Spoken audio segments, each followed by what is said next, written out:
Hello everyone, welcome back to our channel. आज हम start करने वाले हैं हमारा पार्टनरशिप एक्ट का थर्ड पार्ट, जिसमें हम डिस्कस करेंगे relations of partners to third parties और उसके आगे वाले जितने भी हमारे टॉपिक हैं उसको आज हम कवर करेंगे। So let's start the video. But उससे पहले अगर नहीं किया है चैनल को सब्सक्राइब तो पहले चैनल को सब्सक्राइब कर लीजिए। अगर कुछ कॉमेंट्स हैं आपके, अगर हमें कैसे अपनी वीडियोज को बेहतर करना चाहिए उनके बारे में अगर आप कुछ कॉमेंट्स या जो है सजेशंस देना चाहते हैं तो प्लीज हमें जरूर बताइएगा कमेंट बॉक्स में। साथ ही साथ वीडियोज में जो हमने नोट्स जो यूज किए हैं वो अगर आप डाउनलोड करना चाहते हैं तो वो ऑलरेडी हमारे टेलीग्राम चैनल कॉमर्स टॉपर पे अपलोडेड है, आप वहां जाकर के उसे डाउनलोड कर सकते हैं। So now let's start the topic without wasting your time. Relations of partners to third party. हमने बात की थी कि जो भी फर्म बनती है, जितने भी पार्टनर्स बनते हैं उनको इंडिविजुअली आप पार्टनर कहते हैं, और जब आप उनको इकट्ठे कर देते हैं तो दैट इज योर फर्म, उसको आप फर्म कहते हैं। अब यहाँ पे ये बोला गया है कि जो आपके पार्टनर्स हैं, यानी जो इंडिविजुअल आपके पार्टनर्स हैं, उनकी क्या रिलेशंस रहेगी किसी थर्ड पार्टी को, थर्ड पार्टी के रिलेटेड। थर्ड पार्टी क्या होती है? जो बिजनेस से बाहर है। मान लीजिए आपके 4 दोस्त हैं, आप लोगों ने मिलकर के एक फर्म बनाई, आप चारों दोस्त इंडिविजुअली पार्टनर है, एक 2 पार्टनर, 3 पार्टनर और 4 पार्टनर, और इकट्ठा कर दिया जाएगा तो आप एक फर्म कहलाएंगे। अब मैं एक पर्सन हूं जो कि बिजनेस कर रही हूं, या फिर एक कस्टमर हूं, या कुछ और पर्सन हूं जो कि आप सप्लायर हूं, तो मैं क्या हूं? आपके बिजनेस के लिए एक थर्ड पार्टी, आपके लिए एज अ पार्टनर, आपके लिए एक थर्ड पार्टी मैं कहलाऊंगी।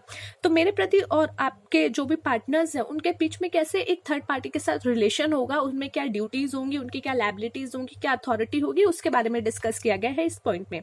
सेक्शन 18 कहता है every partner is the agent of the firm for the purpose of the business of the firm. Business के पर्पस से, फर्म का जो बिजनेस है उसके पर्पस से हर एक पार्टनर जो है वो एज एन एजेंट काम कर रहा है, क्योंकि जो फर्म है वो खुद ब खुद जाकर के काम नहीं कर सकती। बिजनेस के लिए आप क्या कर रहे हो? एज एन एजेंट काम कर रहे हो, उसके बिहाफ पे सारी सेल परचेज कर रहे हो, उसके बिहाफ पे सारा काम जो है वो कर रहे हो, जो बात कही गई है सेक्शन नंबर 18 में। Now come to the authority of a partner. एक पार्टनर की क्या अथॉरिटी है, उसके पास क्या रिस्पॉन्सिबिलिटी है, वो क्या चीज कर सकता है, क्या नहीं कर सकता। The authority of a partner means the right of a partner to bind the firm, may be an express authority और इम्प्लाइड अथॉरिटी। अथॉरिटी का मतलब क्या है यहाँ पे कि एक अथॉरिटी उसको कहा जाएगा कि एक पार्टनर के राइट क्या है, उसके पास कौन कौन से ऑप्शन अवेलेबल है, उसके कौन कौन से राइट्स उसके पास अवेलेबल हैं, जो हमने बात की थी हमारी पिछली वीडियो में। तो उसके राइट क्या क्या हैं, और ऐसे राइट जो कि आपके बिजनेस को बाइंड करती है। मैं एक पार्टनर हूं, मैंने जाकर के एक कॉन्ट्रैक्ट कर लिया किसी और कंपनी के साथ कि वो हमारी फर्म के साथ मिलकर के जो है प्रोडक्शन करेगी, या हम उसको जो है प्रोडक्शन करके सामान देंगे। तो यहाँ पे क्या है, मैं जो है फर्म के तरफ से कोई करके फर्म के बेनिफिट के लिए कोई कॉन्ट्रैक्ट करके आई हूँ, सो दैट इज ऑब्वियसली मेरा राइट है, मैं कर सकती हूँ कॉन्ट्रैक्ट अपने सारे पार्टनर से मिलकर के बातचीत करके। तो वो क्या हुआ, अब बाइंड हो गया, मेरी फर्म बाइंड हो गई है अब उस कॉन्ट्रैक्ट को पूरा करने के लिए। और ये क्या हो गई, ये एक अथॉरिटी हो गई कि ये मेरा राइट है, मैं ऐसा कर सकती हूँ। सो दैट इज माई अथॉरिटी। अब ये अथॉरिटी 2 तरीके से हो सकती है। First one is express and second one is implied, यानी कि लिखित में हो सकती है, पहले ही हमने अग्रीमेंट में सब डिसाइड कर लिया, या फिर आपकी इम्प्लाइड हो सकती है कि अग्रीमेंट नहीं है तो भी कुछ ऐसे राइट्स एंड रेगुलेशंस अथॉरिटीज जो है हमारे एक्ट में लिखे गए हैं, जो हर पार्टनर को अवेलेबल होते हैं, जो हर पार्टनर के पास जो है वो उसको कर सकता है। Where there is no partnership agreement or where there is no partnership agreement where the agreement is silent. देखिए यहाँ पे ये लाइन 2 बार लिखी गई है, तो आप इसको ठीक कर लीजिएगा। क्या बोला गया है कि जहां पे अग्रीमेंट है तो आप वहां पे उसके अकॉर्डिंग करोगे, बट जहां पे अग्रीमेंट नहीं है या अग्रीमेंट साइलेंट है किसी सिचुएशन को लेकर के, तब आप क्या करोगे, तब आप इस सिचुएशन के अकॉर्डिंग काम करोगे। What? Section 91 provides that the act of a partner which is done to carry on in the usual way business of a kind carried on by the firm binds the firm। यहाँ पे वही point बोला गया है जो हमने यहाँ discuss किया था कि अगर कोई पार्टनर जो है बिजनेस को कैरी ऑन करने के लिए कोई कॉन्ट्रैक्ट करता है, कुछ काम करता है, उसको कैरी ऑन करने के लिए कुछ चीज स्टार्ट करता है, वो चीज क्या करेगी, फर्म को भी बाइंड करेगी। जैसे हमने अभी कॉन्ट्रैक्ट का एग्जाम्पल लिया था। The authority of a partner is called him implied authority. तो ये कौन सी अथॉरिटीज हैं? जो पार्टनर की इम्प्लाइड अथॉरिटी है। बट नो इम्प्लाइड अथॉरिटी, जहाँ पे इम्प्लाइड अथॉरिटी नहीं है, in the absence of any usage or custom of trade of the contrary, the implied authority of a partner does not empower him to. देखिए implied authority होती क्या है? Implied authority यानी कि जो पहले से काम सिचुएशन चलती आ रही है उसको देखा जाएगा कि हमारे देश में क्या चलता आ रहा है, कैसे कस्टम्स है, कस्टम यानी कैसे रिवाज है, अगर आपके पास लिखित में कुछ चीज नहीं है तो किस चीज को माना जाएगा, किस चीज को नहीं माना जाएगा। सो that is your implied authority. Sorry. तो उस सिचुएशन में कि जहाँ पे आपको ये ऐसी सिचुएशन आ जाती है जहाँ पे आपके पास कुछ पीछे देखने के लिए है ही नहीं कि क्या ये इम्प्लाइड अथॉरिटी में आने चाहिए या नहीं आना चाहिए, तो क्या सिचुएशन होगी? No implied authority. First one is submit a dispute relating to the business of a firm to arbitration. तो सबसे पहला पॉइंट जो वो नहीं कर सकता, यानी कि ये ऐसी सिचुएशन है कि ये उसकी इम्प्लाइड अथॉरिटीज में कभी नहीं आएंगे। तो submit a dispute relating to the business of the firm to arbitration, यानी कि वो आर्बिट्रेशन में जाकर के बिजनेस अपनी जो फर्म है उससे रिलेटेड कोई डिस्प्यूट नहीं सबमिट कर सकता। Second, open a banking account on behalf of the firm of his own name. मैंने जाकर के अपने ही नाम से एक अकाउंट खोल लिया और मैं कह रही हूँ कि ये मेरा क्या है, फर्म का अकाउंट है। नहीं, दैट इज नॉट पॉसिबल। आप ये नहीं कर सकते, ये आपकी इम्प्लाइड अथॉरिटी में नहीं आता। भले ही आप उनके पार्टनर है, आप उस पार्टनरशिप फर्म का हिस्सा है, बट स्टिल ये आपकी अथॉरिटी के अंदर नहीं आता। कॉम्प्रोमाइज और रिलिंक्विश एनी क्लेम और portion of claim by the firm. Firm के द्वारा कोई भी अगर क्लेम किया गया है, कोई भी आपका कॉम्प्रोमाइज के लिए कुछ पैसा लिया गया है, रिलिंक्विश आपको मिला है, तो आप वो नहीं ले सकते, क्लेम नहीं कर सकते, वो आपको नहीं मिलेगा। विड्रॉ अ सूट और proceed file on behalf of the firm. अब आप क्या इसमें जो नेक्स्ट पॉइंट है, विड्रॉ अ सूट। आप कोई सूट जो किया हुआ है, आपने कोई केस किया हुआ है, उसको विड्रॉ नहीं कर सकते, और ना ही proceeding filed on behalf of the firm. Firm के बिहाफ पे आप आगे प्रोसीड भी नहीं कर सकते किसी, अगर आपने कोई केस पहले किया हुआ है तो दोनों चीज नहीं कर सकते, ना ही प्रोसीड ना ही withdraw. Admit any liability in a suit or proceeding against the firm. कोई भी अगर आपकी फर्म के ऊपर लायबिलिटी आई है या फिर आपके फर्म के ऊपर कोई प्रोसीडिंग आई है, कोई सूट के द्वारा, कोई केस के द्वारा, तो वो आप एडमिट नहीं कर सकते। ऐसा नहीं कि हम नहीं किया है, हम नहीं किया टाइप करके, नहीं। Acquire immovable property on behalf of the firm. कोई भी इमूवेबल प्रॉपर्टी या फर्म के बिहाफ पे खुद एक्वायर नहीं कर सकते। इमूवेबल यानी कि जैसे आपकी बिल्डिंग हो गई, आपकी कोई मान लीजिए ऑफिस हो गया, वो आप एक्वायर नहीं कर सकते क्योंकि वो इमूवेबल प्रॉपर्टी में आ जाती है। Transfer immovable property belonging to the firm. Firm का जो आपका इमूवेबल प्रॉपर्टी है वो भी ऐसा नहीं है कि आप साइन करके किसी और को ट्रांसफर कर दे, ऐसा भी नहीं है। Enter into partnership on behalf of the firm. Firm के बिहाफ पे आप किसी और पार्टनरशिप में भी एंटर नहीं कर सकते। तो ये ऐसी चीजें हैं जो कि बोली गई हैं कि अगर इम्प्लाइड अथॉरिटी आपको नहीं समझ आ रही तो ये ऐसी आपकी अथॉरिटीज है जो कभी भी आपको नहीं मिलेगी एज अ पार्टनर। तो ये ऐसी इम्प्लाइड अथॉरिटीज हैं which you can not empower as a partner. Next one is a partner can do any of the above thing if. अब ये क्या बोला गया है कि कुछ एक्सेप्शन है, आप ये सब कर सकते हैं अगर ही हैज स्पेसिफिक और express authority of the partners. यानी कि अगर आपको लिखित में सारे पार्टनर्स के द्वारा एक स्पेसिफिक या एक्सप्रेस अथॉरिटी मिली हुई है, एक्सप्रेस यानी उन्होंने एक्सप्रेस किया हुआ है, या फिर the usage or custom of trade permits, यानी कि अगर कस्टम ऑफ ट्रेड जो कि आपका कस्टम चलता आ रहा है, कस्टम क्या रीति रिवाज आपका अगर जैसे चलता आ रहा है ट्रेड करने का, वो अगर आपको परमिट कर देता है ये करने से, तो भी आप कर सकते हैं। तो ये सिचुएशन आपकी यहाँ पे निकलती है। Now let's come to the type of partners कि कितने टाइप के पार्टनर्स होते हैं। जैसे हर तरीके के इंसान होते हैं, कुछ थोड़े से अच्छे होते हैं, कुछ बुरे होते हैं, कुछ थोड़े मूडी होते हैं, उसी टाइप से पार्टनर्स भी होते हैं। कुछ ऐसे होंगे जो सिर्फ प्रॉफिट के लिए आ रहे होंगे कि मुझे सिर्फ प्रॉफिट दे दो और अपना बिजनेस खुद करो।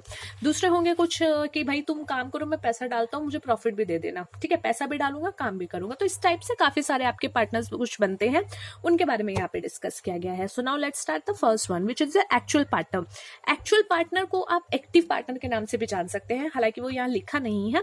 तो एक्टिव पार्टनर भी आप इसको कह सकते हैं। ये वो लोग होते हैं जो एक्टिवली आपका बिजनेस में काम करते हैं। जैसे मेरा बिजनेस है, मैंने एज एन अकाउंटिंग फर्म कुछ ओपन की है, या एजुकेशन फर्म, एजुकेशन कोचिंग का बिजनेस स्टार्ट किया है। बिजनेस क्यों? क्योंकि आजकल तो बिजनेस ही हो गया, एजुकेशन भी। तो एजुकेशन का बिजनेस स्टार्ट किया है, तो वहां पे मैं क्या कर रही हूँ, टीचिंग भी कर रही हूँ, काम भी कर रही हूँ। So I am an active partner कि मैंने पार्टनरशिप खोली, उसमें मैंने काम भी कर रही हूँ, एक्टिवली पार्टिसिपेट कर रही हूँ in the operation of the business. तो बिजनेस के जो ऑपरेशन है उसमें अगर आप एक्टिवली पार्टिसिपेट कर रहे हो, एंगेज्ड हो, so that is what you are an actual partner और active partner. One who become a partner by an agreement and is actively engaged in the conduct of the business of the partnership. Now the next one is a sleeping partner. Sleeping partner is who doesn't care what is happening in your partnership firm. उसको business से काम नहीं है कि आपका business क्या कर रहा है क्या नहीं कर रहा, वो पैसे लगा रहा है और प्रॉफिट ले रहा है, दैट्स इट. वो बिजनेस के जो भी ऑपरेशंस है, जो भी कंडक्ट ऑफ द बिजनेस है, उसमें पार्टिसिपेट नहीं कर रहा, that is your sleeping partner. One who does not take an active part in the conduct of the business of the firm, he is however liable for the debt of the firm. भले ही वो क्या होने वाला है, जो भी liability आने वाली है आपकी फर्म के ऊपर, उसमें जो है वो उसको भी हिस्सा देना पड़ेगा. Next one is a nominal partner. अब क्या हुआ कि पार्टनरशिप फर्म खोली गई, उसमें कुछ लोगों को लगा यार ये एक पर्सन है, हमारा फ्रेंड है या जो भी है, फ्रेंड नहीं भी है, हमारी बातचीत होती है, इस इंसान को अगर हम अपनी फर्म में ले आए तो हमारी फर्म के कॉन्टैक्ट्स अच्छे हो जाएंगे, उनको लगेगा ये एक अच्छा पर्सन है, इसके थ्रू हमारे पास काफी सारे जो है कॉन्ट्रैक्ट्स आ जाएंगे या हमारा बेनिफिट हो जाएगा. बट अब सामने वाला पर्सन कहता है कि नहीं मुझे पार्टनर नहीं बनना, but if you want you guys can use my name, कि हाँ ये पर्सन हमारा पार्टनर है, मुझे कुछ नहीं चाहिए तुमसे, but you can use my name. तो यहाँ पे क्या हो गया, that is your nominal partner, कि सिर्फ नाम के लिए पार्टनर है, बट एक्चुअली में he is not your partner in your partnership firm. One who lends his name to the firm without having any real interest in it, he is however liable to outsider for the debt of the firm. ठीक है, अब क्या बोला गया है कि चलो आपने नाम तो दे दिया, आपने प्रॉफिट कुछ नहीं लेना, बट कल को अगर फर्म किसी पार्टी को, ठीक है, पार्टी ने क्या किया, आपके नाम को देख करके बिजनेस किया उस फर्म के साथ, कल को उसे पता चला आप तो पार्टनर हो ही नहीं, उसके साथ धोखा हो गया, तो अब वो क्या करेगा, वो इसके खिलाफ आवाज उठाएगा. तो अब उसकी तरफ, उसकी डेप्ट की तरफ आप भी लायबल हो गए, क्योंकि आपने कहा कि हाँ तुम मेरा नाम यूज कर लो, और आपके नाम को देख करके वो बेचारा थर्ड पर्सन आपके प्यार मोहब्बत में उसने क्या किया, आपके दूसरी फर्म के साथ बिजनेस कर लिया, बट आपको आप उसमें पार्टनर नहीं हो, ये बात उसको बाद में पता चली, तो उसको धोखा फील हुआ, तो उसने अब क्या किया कि लायबिलिटी खड़ी कर दी उस फर्म के लिए. तो अब आप भी लायबल हो गए, क्योंकि आपने खुद की इच्छा से अपना नाम दिया था और उसने आपके नाम को देख करके बिजनेस में ऐड हुआ था. तो the next one is profit partner in profit only, यानी हम सिर्फ अच्छा खाएंगे, दैट्स इट, हमें सिर्फ प्रॉफिट चाहिए, हम लॉस में हिस्सा नहीं लेंगे. One who get a share in profit only and is not to contribute towards losses, he is however liable to outsider for the debt of the firms. अब इसने क्या बोला है कि प्रॉफिट तो मिलेगा पर लॉस नहीं मिलेगा, बट जो डेप्ट्स है यानी कि फर्म के बाहर के डेप्ट्स है उसके लिए आप लायबल रहोगे. देखिए डिफरेंस क्या है, आपने बिजनेस किया, आपको लॉस हो गया, तो आपको पॉकेट से शेयर भरना पड़ेगा, बट अभी आप अगर पार्टनर इन प्रॉफिट ओनली हो तो आप कोई शेयर नहीं दोगे, लेकिन किसी कस्टमर को, किसी सप्लायर को पैसे देने हैं, कोई बाहर की डेप्ट है, किसी बाहर के पर्सन की डेप्ट खड़ी हो गई है थर्ड पार्टी की, तो उसकी तरफ आप जरूर लायबल रहोगे. Now the next one is partner by estoppel or holding out, यानी कि ऐसा बर्ताव करना कि मैं उस पार्टनरशिप फर्म का पार्टनर हूं, या फिर आपको दिखाया जा रहा है कि ये एज अ पार्टनर हमारी फर्म में है, ये चीज ऐसी बर्ताव की जा रही है, सामने वाले लोग ऐसा समझ रहे हैं बट आप उसकी क्लैरिटी नहीं कर रहे हो. So that is your partner by estoppel or holding out. Anyone who by words spoken or written or by conduct present himself or knowing permits himself to be represented to be a partner in a firm is liable as a partner in that firm to anyone who has on faith of any such representation given credit to the firm, whether the person representing himself or represented to be a partner does or does not know that representation has reached the person so giving credit. क्या बोला गया है इतनी सारी English में, ठीक है, कि मान लीजिए फॉर एन एग्जाम्पल एक पार्टी हो रही थी, वहां पे 10-12 लोग थे, ठीक है, कोरोना काल चल रहा है तो कम लोग रखते हैं, ठीक है, 10-12 लोग थे. अब यहाँ पे ये एक महाशय है, ठीक है, ये इंडिविजुअल है, ये तीन जो है ना एक फर्म चलाते हैं, पार्टनरशिप फर्म. अब इन दोनों को क्या लगता है, ये दोनों मान लीजिए XY है, ठीक है, इन दोनों को लगता है कि ये जो A है ना, ये इन्हीं की पार्टनरशिप फर्म का एक जो है पार्टनर है, और ये जाकर के बोलते भी हैं कि यार तुम लोगों की चारों की तो पार्टनरशिप भी अच्छी चल रही है, यानी कि ये दोनों इससे ऐसे बात करते हैं, ऐसे दिखाते हैं कि तुम भी उसके पार्टनर हो. अब ये पर्सन जानता है कि मैं पार्टनर नहीं हूं, बट ये क्लैरिटी नहीं करता कि नहीं आप गलत सोच रहे हो, मैं पार्टनर नहीं हूं. और सेम मान लो ऐसा होता है कि ये तीन मिल करके मिल करके इन तीनों से बात कर रहे हैं और कहते हैं कि यार ये भी तो तुम्हारा पार्टनर है ना, और ये लोग भी क्लैरिफाई नहीं करते, ठीक है, ये लोग भी क्लैरिफाई नहीं करते कि ये हमारा पार्टनर नहीं है. तो शॉर्ट क्या बोला जा रहा है कि ना ही पार्टनर्स जो कि ऑलरेडी पार्टनर्स हैं या फिर ऐसा पर्सन जिसको एज अ पार्टनर दिखाने की कोशिश की जा रही है, उन दोनों में से कोई भी ये क्लैरिफाई नहीं करता कि ये पर्सन यहाँ का पार्टनर नहीं है। तो यहाँ क्या हो गया, अब ये दोनों बेचारे तो ये समझेंगे कि ये पार्टनर है। अब इसको बोला जाता है पार्टनर बाय स्टॉपर और होल्डिंग आउट, जिसमें क्लैरिफाई नहीं किया गया और उन लोगों को लग रहा है कि ये पार्टनर है। अब सेम वही सिचुएशन हुई, उसकी प्यार मोहब्बत में उसने जाकर के उस पार्टनरशिप फर्म के साथ बिजनेस कर लिया। अब आगे जाकर के उसको पता चला ये तो पार्टनर है ही नहीं।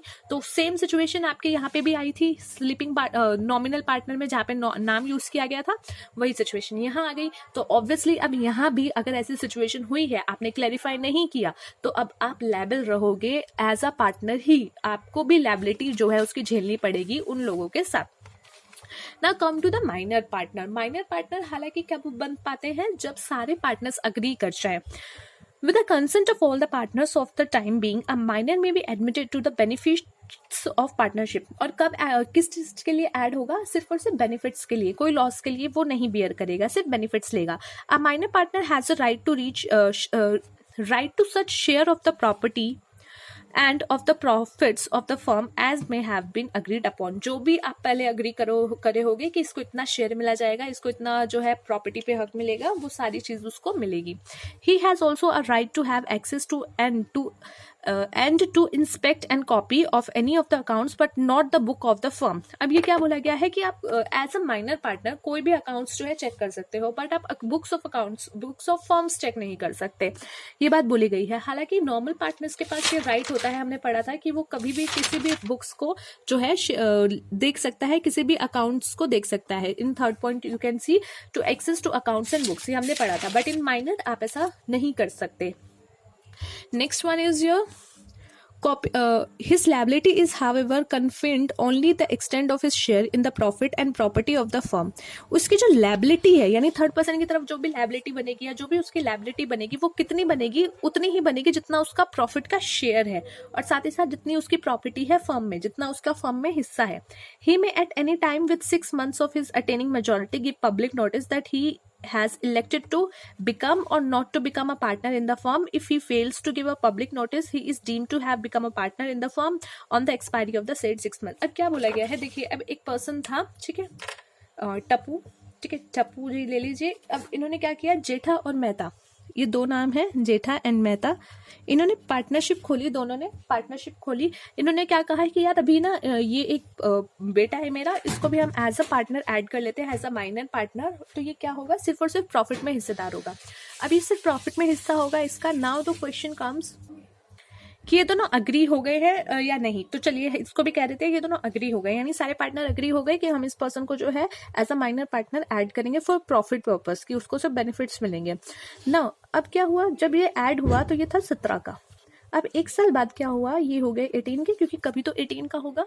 अब क्या बोला गया कि अब जैसे ही 18 साल का हो गया, यानी जैसे ही इसने मेजॉरिटी अटेन कर ली है, उससे लेकर के, उस दिन से लेकर के, मान लो 1 अप्रैल को ये हुआ है 18 का, अब उससे 6 महीने कब बनेंगे आपके, अप्रैल मई जून जुलाई अगस्त सितंबर जब भी बनेंगे आप देखिए, ठीक है, उसके अकॉर्डिंग जो है, मान लीजिए सितंबर है आपका ये, तो इससे लेकर के 6 महीने जब भी बनेंगे, उसके अंदर ही 6 महीने के अंदर अब इसको क्या करना पड़ेगा, एक नोटिस देना पड़ेगा। एक नोटिस देना पड़ेगा कि अब मैं इस पार्टनरशिप फर्म का पार्टनरशिप बन गया हूं या फिर मैं इस पार्टनरशिप फर्म का अब पार्टनर नहीं हूं। इन दोनों में से ये एक नोटिस देगा। मान लो अगर इसने नोटिस नहीं दिया तो क्या माना जाएगा, 6 महीने कंप्लीट होते ही ये मान लिया जाएगा कि ये ऑटोमेटिकली जो है अब एक डीम्ड पार्टनर है। डीम्ड पार्टनर यानी कि ये मान के चला जाएगा कि ये एज अ पार्टनर ही अभी काम कर रहा है। तो ये चीज इसमें बोली गई है। Now the next one is your reconstitution of a firm, यानी एक फर्म जब रिकंस्टिट्यूट होती है, दोबारा बनती है। But now we will cover it in our next video. थोड़ा सा टॉपिक बचा है, अब हम इसको नेक्स्ट वीडियो में करेंगे। तब तक के लिए थैंक्स फॉर वॉचिंग, मिलते हैं नेक्स्ट वीडियो में। तब तक के लिए take care of yourself and अपनी स्टडी करते रहिए। चैनल को जरूर सब्सक्राइब कर लीजिएगा, वीडियो अच्छी लगेगा तो शेयर कर देना, लाइक कर देना। ठीक है, थैंक यू, बाय बाय।